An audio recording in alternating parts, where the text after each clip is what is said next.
قل هذه سبيلي أدعو إلى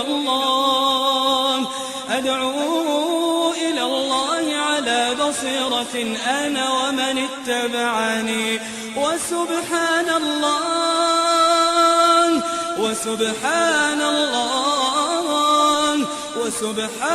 الله وما أنا من المشركين.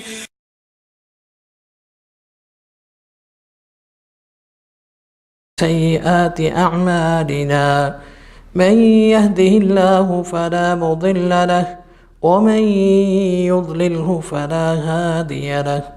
أشهد أن لا إله إلا الله وحده لا شريك له وأشهد أن محمدا عبده ورسوله.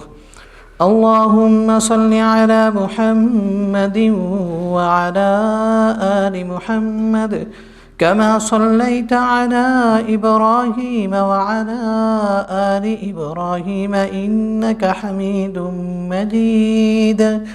اللهم بارك على محمد وعلى آل محمد كما باركت على إبراهيم وعلى آل إبراهيم إنك حميد مجيد. أما بعد فإن خير الحديث كتاب الله وخير الهدي هدي محمد صلى الله عليه وسلم وشر الأمور محدثاتها وكل محدثة بدعة وكل بدعة ضلالة وكل ضلالة في النار. أعوذ بالله من الشيطان الرجيم. بسم الله الرحمن الرحيم. الذين آمنوا ولم يلبسوا إيمانهم بظلم أولئك لهم الأمن وهم مهتدون.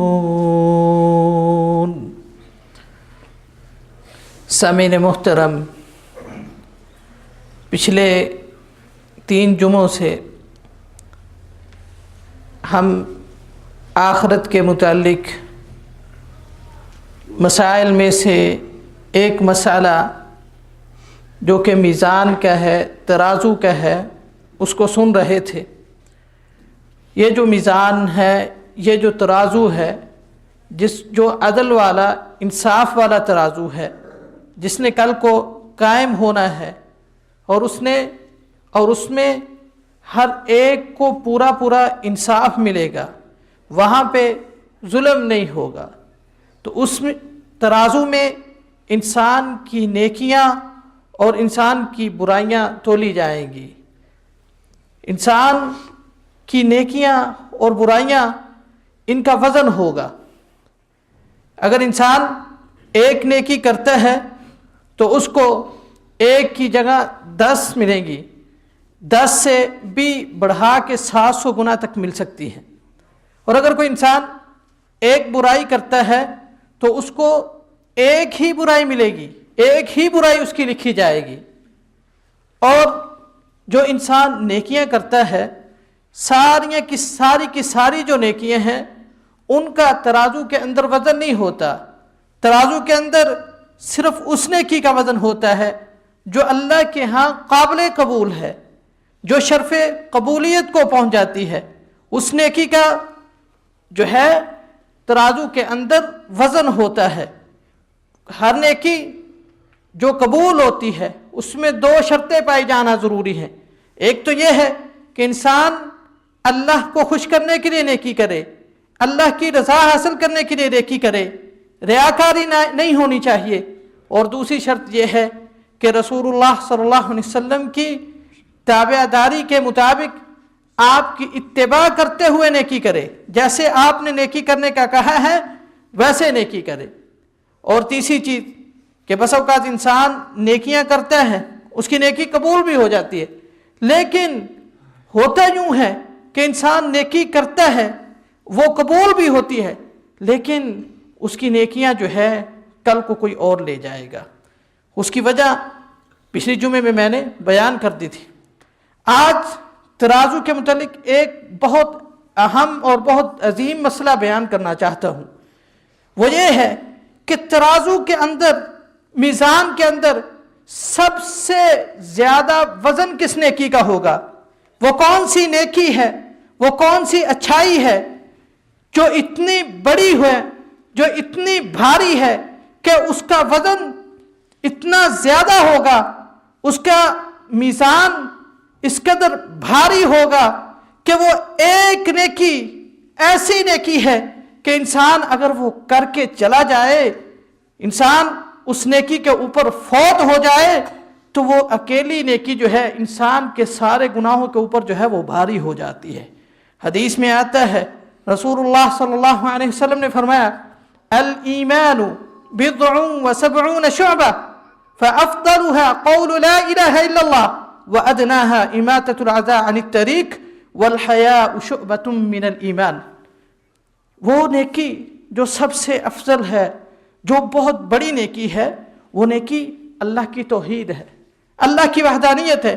اور کوئی انسان اللہ کی توحید کو پہچان گیا اور اس کی موت اس توحید کے اوپر ہوئی، تو یہ اتنی وزنی نیکی ہے، اتنی بھاری نیکی ہے کہ یہ نیکی جو ہے ترازو کو جو ہے وہ ترازو کا جو پلڑا ہے، نیکیوں والا پلڑا ہے، اس کو نیچے کر دے گی۔ اس نیکی کی وجہ سے انسان کا جو ہے وہ نیکیوں والا پلڑا جو ہے وہ بھاری ہو جائے گا۔ اللہ اکبر کبیرہ۔ توحید کیا ہے؟ توحید کس کو کہتے ہیں؟ توحید یہ ہے کہ انسان اللہ عز و جل کی ذات اور اس کی صفات اور اس کی عبادت میں کسی کو شریک نہ ٹھہرائے، اللہ تعالیٰ کو اس کی ذات میں یکساں سمجھے، اللہ تعالیٰ کو اس کی اسماء و صفات میں، اس کی خوبیوں میں اکیلا سمجھے، اور اللہ تعالیٰ کو اس کی عبادت میں بھی اکیلا سمجھے، اللہ تعالیٰ کی عبادت میں کسی کو شریک نہ ٹھہرائے۔ یہ ہے توحید۔ اس لیے آپ علیہ الصلوۃ والسلام نے فرمایا کہ ایمان جو ہے، ایمان اس کی 73 سے اوپر شاخیں ہیں، ایمان کی 73 سے اوپر شاخیں ہیں۔ افضلها قول لا الہ الا اللہ، ان شاخوں میں سے، ان درجات میں سے، ایمان کی شاخوں میں سے، ایمان کے درجات میں سے سب سے بڑا درجہ، سب سے بڑی شاخ کیا ہے؟ کہ انسان اس چیز کا اقرار کر لے کہ اللہ کے علاوہ کوئی حقیقی معبود نہیں ہے۔ انسان اس چیز کا اقرار کرے کہ عبادت صرف اور صرف اللہ کے لیے روا ہے، عبادت ہم صرف اللہ کی کریں گے، اللہ کی عبادت میں کسی کو شریک نہیں ٹھہرائیں گے۔ ہمارا سجدہ، ہمارا رکوع، ہماری قربانی، ہماری نظر، ہماری منت ماننا، ہمارا ذبح کرنا، جتنی بھی عبادات ہے، ساری کی ساری عبادات ہم صرف اللہ تعالیٰ کے ساتھ خاص کر دیں، اللہ کی عبادت میں کسی کو شریک نہ ٹھہرائیں۔ اسی لیے جو آدمی یہ کام کر لیتا ہے، توحید کو اپنا لیتا ہے، اس کے لیے آخرت میں امن ہے۔ وہ بندہ جہنم سے بچ جاتا ہے، وہ آگ سے بچ جاتا ہے، جس کا تذکرہ اللہ تعالیٰ نے قرآن مجید میں یوں کر کے فرمایا۔ اللہ فرماتے ہیں، الذین آمنوا ولم يلبسوا ایمانهم بظلم اولئک لهم الامن وهم مہتدون۔ فرمایا وہ لوگ جو ایمان لائے، ایمان لانے کے بعد انہوں نے اللہ کے ساتھ شرک نہیں کیا، ایمان لے آئے، وَلَمْ يَلْبِسُوا إِيمَانَهُمْ بِظُلْمٍ، ایمان لانے کے بعد انہوں نے کبھی ظلم نہیں کیا۔ جناب عبداللہ بن مسعود رضی اللہ تعالیٰ عنہ فرماتے ہیں، ہم نے کہا فَأَيُّنَا لَمْ يَظْلِمْ نَفْسَهُ، ہم میں سے کون آدمی ہے جس نے اپنے آپ پہ ظلم نہ کیا ہو؟ تو آپ نے فرمایا کہ آپ قرآن میں پڑھتے نہیں ہیں، إِنَّ الشِّرْكَ لَظُلْمٌ عَظِيمٌ، شرک ہی اللہ کے ساتھ کسی اور کو معبود بنانا، اللہ کی ذات اور صفات اور اس کی عبادت میں کسی اور کو شریک ٹھہرانا، یہ سب سے بڑا ظلم ہے، اس سے بڑا کوئی ظلم نہیں ہے۔ جو آدمی ایمان لاتا ہے اور ایمان لانے کے بعد اللہ کی توحید کو اپناتا ہے، تو یہ نیکی اس کے پڑھنے میں اتنی زیادہ وزنی ہوگی کہ اولئک لہم الامن، کہ ان کے لیے جو ہے وہ امن ہی امن ہوگا، قیامت والے دن انسان جو ہے وہ اللہ کے عذاب سے محفوظ ہو جائے گا۔ وَهُمْ مُهْتَدُونَ، اور وہ لوگ جو ہے اس دنیا میں بھی ہدایت یافتہ ہے۔ اسی لیے حدیث میں آتا ہے، رسول اللہ صلی اللہ علیہ وسلم نے فرمایا، یبن آدم لو اتیتنی بقراب الارض خطایا ثم لقیتنی لا تشرک بی شیئا لاتیتک بقرابها مغفرہ۔ آپ علیہ السلام فرماتے ہیں کہ اللہ عز و جل فرماتے ہیں، اے ابن آدم، اے آدم کے بیٹے، یبن آدم، اے آدم کے بیٹے، لو اتیتنی بقراب الارض خطایا، اگر تو اس زمین کا بھراؤ غلطیوں سے لے کے آ جا، تیرے ترازو میں غلطیاں ہی غلطیاں ہوں، تو نے بہت زیادہ پاپ کیے ہوں، تو نے بہت زیادہ گناہ کیے ہوں، سارے لے کے آ جا، ثم لقیتنی، پھر قیامت قائم ہو، لا تشرک بی شیئا، تو نے میرے ساتھ کسی کو شریک نہ ٹھہرایا ہو، میری عبادت میں کسی کو شریک نہ ٹھہرایا ہو، میرے ذات میں کسی کو شریک نہ کیا ہو، میری صفات میں کسی کو شریک نہ کیا ہو، عبادت تو نے صرف میرے ساتھ خاص کی ہو، ثم لقیتنی لا تشرک بی شیئا لأعطیتک بقرابها مغفرہ۔ اللہ فرماتے ہیں میں اتنا ہی زمین کا اتنا بھراؤ ہی تیرے لیے جو ہے وہ مغفرت لے کے آتا ہوں۔ جتنے بھی تو نے غلطیاں کی ہیں، جتنے بھی تو نے ظلم کیے ہیں، جتنے بھی تجھ سے جو ہے وہ گناہ ہوئے ہیں، تو لے کے آ جا، لیکن اللہ کے ساتھ شرک نہ کیا ہو۔ اگر انسان نے اللہ کے ساتھ شرک کیا ہے تو اس کو جو ہے وہ کوئی فائدہ نہیں ہے، اس کو نقصان ہی نقصان ہے۔ انسان اگر اللہ کی توحید کو اپناتا ہے، اس کے اوپر فوت ہو جاتا ہے، تو یقین کیجئے اللہ تعالیٰ اس کے سارے گناہ جو ہے وہ معاف کر دیتے ہیں۔ کیا آتا ہے کہ ایک حدیث میں حضرت موسیٰ علیہ السلام کا تذکرہ ہے، حضرت موسیٰ علیہ السلام کا قصہ ہے۔ موسیٰ علیہ السلام فرماتے ہیں، قال موسیٰ یا ربی، اے میرے اللہ، اے میرے رب، علمنی شیئا ادعوک واذکرک بہ، علمنی شیئا ادعوک واذکرک بہ، قال قل لا الہ الا اللہ۔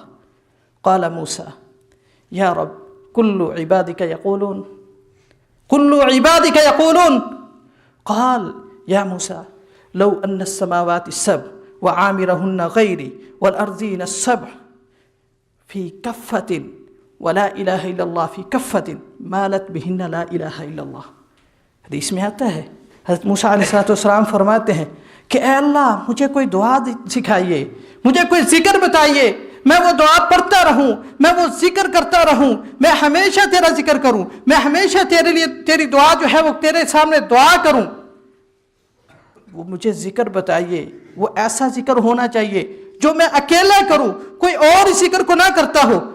تو اللہ تعالیٰ نے فرمایا اے موسیٰ قل لا الہ الا اللہ، لا الہ الا اللہ کہتے رہا کرو، لا الہ الا اللہ کا ذکر کرو، اس چیز کا ذکر کرو کہ اللہ تیری عبادت میں کوئی شریک نہیں ہے، تیری عبادت میں کوئی شریک نہیں ہے، تو حقیقی اور سچا معبود ہے، یہ کہتے رہو۔ تو موسیٰ علیہ السلام فرماتے ہیں کل عبادک یقولون، اے اللہ تیرے سارے کے سارے بندے یہ بات کہتے ہیں، تیرے بندے سارے یہ ذکر کرتے ہیں، میں تو وہ ذکر چاہتا ہوں، میں تو وہ دعا چاہتا ہوں جو میرے ساتھ خاص ہو، میرے علاوہ کوئی نہ کرتا ہو، یہ تو سارے بندے ہی کرتے ہیں، تو میں وہ دعا چاہتا ہوں جو میں اکیلا کروں۔ تو اللہ فرماتے ہیں اے موسیٰ تو اس دعا کو چھوٹی سمجھتا ہے، اس ذکر کو چھوٹا سمجھتا ہے۔ فرمایا اگر 7 آسمان اور جو کچھ بھی آسمانوں کے اندر موجود ہے میرے علاوہ، اللہ فرماتے ہیں اگر 7 آسمان اور جو کچھ بھی آسمانوں کے اندر رہنے والی مخلوق ہے میرے سوا، اور 7 زمین، ساری کی ساری چیزیں، 7 آسمان اور ان کی مخلوق میرے سوا، اور 7 زمینیں ایک پڑھنے میں رکھ دی جائیں اور دوسرے پڑھنے میں لا الہ الا اللہ رکھ دیا جائے، تو یہ جان لیجئے ما علت بہن لا الہ الا اللہ، لا الہ الا اللہ والا پڑھنا جو ہے وہ بھاری ہو جائے گا، اللہ کی توحید والا، اللہ کی وحدانیت والا پڑھنا جو ہے وہ بھاری ہو جاتا ہے۔ اسی لیے جتنے بھی انبیاء کرام گزرے ہیں، سب کے سب انبیاء کرام جو ہے یہ دعا کرتے تھے۔ عرفہ کا دن، جس دن کے حوالے سے رسول اللہ صلی اللہ علیہ وسلم نے فرمایا خیر دعائی دعاء عرفہ، سب سے بہترین دعا جو ہے وہ عرفہ کے دن کی دعا ہے۔